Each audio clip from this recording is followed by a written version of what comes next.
we're seeing in the London capital markets is a structural change at the moment. Post-COVID, in terms of working environment, not only has it changed where workforce want flexibility, but they want best.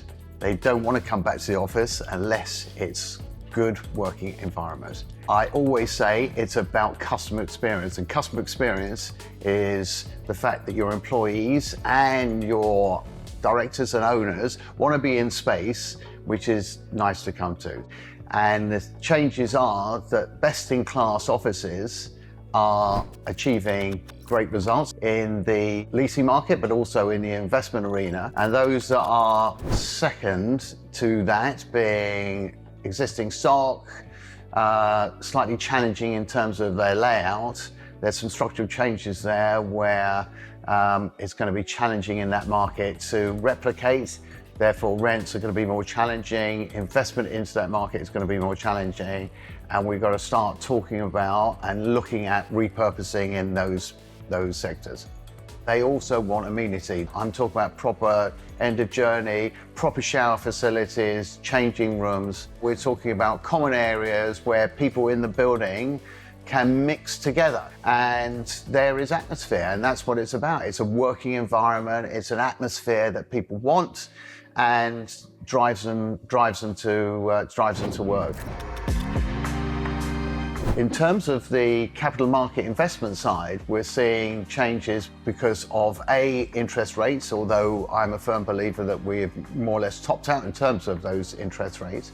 But also, I've seen it before in various cycles in the marketplace, that what happens when there is a change, everybody goes back to core. Locations which are very appealing and considered to be fringe become tertiary locations and much more challenging in terms of leasing. So interesting that that's happening in terms of the dynamics of the leasing market, and that's also very prevalent in terms of the investment arena as well. So I know there's some schools of thought out there in terms of the commercial capital market, especially in London.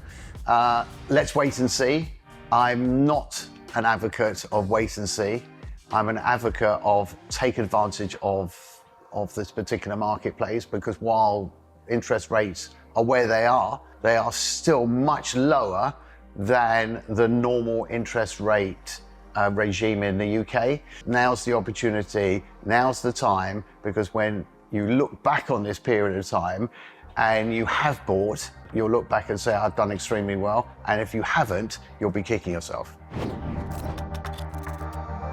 So the London marketplace is a very, very consistent, well-trod path in terms of overseas investment, whether it be Asian capital and from the Middle East and US, although slightly less from the US at the moment, as they have certain challenges as well.